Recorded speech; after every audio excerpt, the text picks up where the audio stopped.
ela se chama Invenção dos Reinos. E quando a gente fala de reinos, a gente está pensando nessa ideia muito de uma pluralidade de fato, né? E a gente quem entra na oficina consegue ver, enxergar nela uma monumentalidade, né? Então tem uma cidadela que Francisco construiu.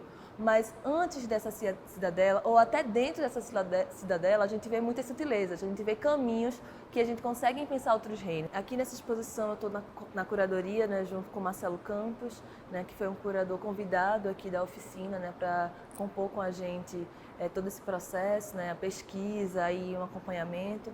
Muitos dos artistas que estão aqui, que são, por exemplo, de Pernambuco ou da região metropolitana, sendo mais específica, são artistas que, de certa forma, já estavam com a gente na oficina, dentro de uma programação da Diretoria de Educação e Pesquisa, né, que se constituiu anteriormente, que tinha a direção de Gleice Leitor.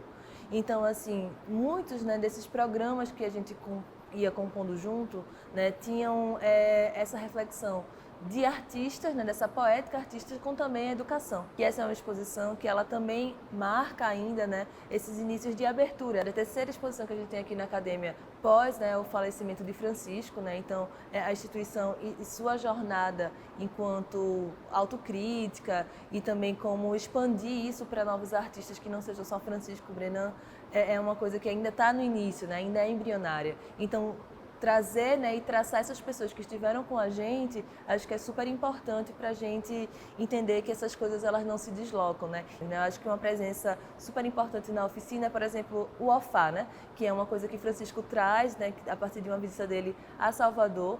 Ele não necessariamente tinha uma relação ligada a um contexto religioso, né, do candomblé, mas ele se encanta com aquele OFA, né, esse símbolo de arco e flecha, que é do orixá Oxóssi.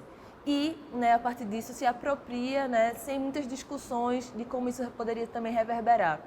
Mas marca, né, fortemente na sua assinatura. A gente tem Elci Almeida, que é uma pessoa que é super importante para a história da oficina, esteve com Francisco, né, assim que Francisco chegou aqui, né, há mais de 50 anos atrás. E Elci, ele tem um trabalho, enquanto desenhista técnico, né, de escalonar, né, principalmente esses desenhos de Francisco. Então, para as esculturas acontecerem, né, para todo o projeto assim, né, de tridimensional, digamos assim, acontecer, passava também pelas mãos de Elci, que escalonava isso de maneira matemática, né, e que também pega o símbolo do Ofá e reformula ele para ter uma medida, digamos assim, de medidas perfeitas, né? Ele fala assim muito sobre esse estudo geométrico. Essas pessoas todas, né, e esses reinos que aí a gente pode abranger um pouco mais, pensando a mata, que eu falei do Ofá, agora pensando a mata, que é um outro polo, né, um outro ponto muito importante para a gente ao pensar essa exposição, que essa mata foi morada de muitas pessoas, né?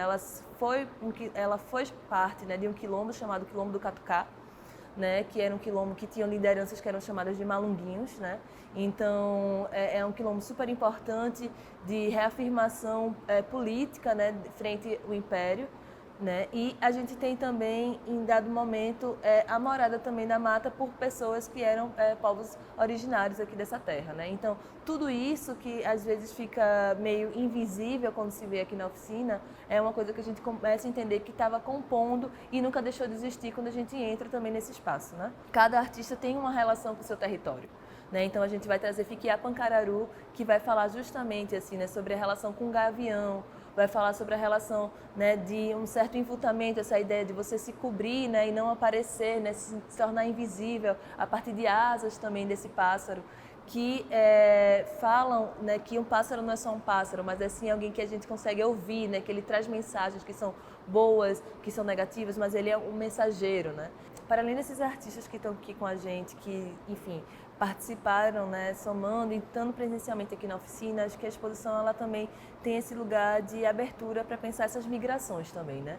Entendendo que o ovo, a serpente, o pássaro, né, eles não estão só localizados aqui, mas eles poderiam estar em territórios, enfim, continentais quanto a África, a Ásia, né? E aí a gente trazendo mais perto para o que seria o Brasil, digamos assim, acho que a exposição fala um pouco sobre isso também, porque a ideia aqui da gente não é criar uma super concordância, mas assim a gente ter polos, né, que criem e que possibilitem novos processos de reverberação.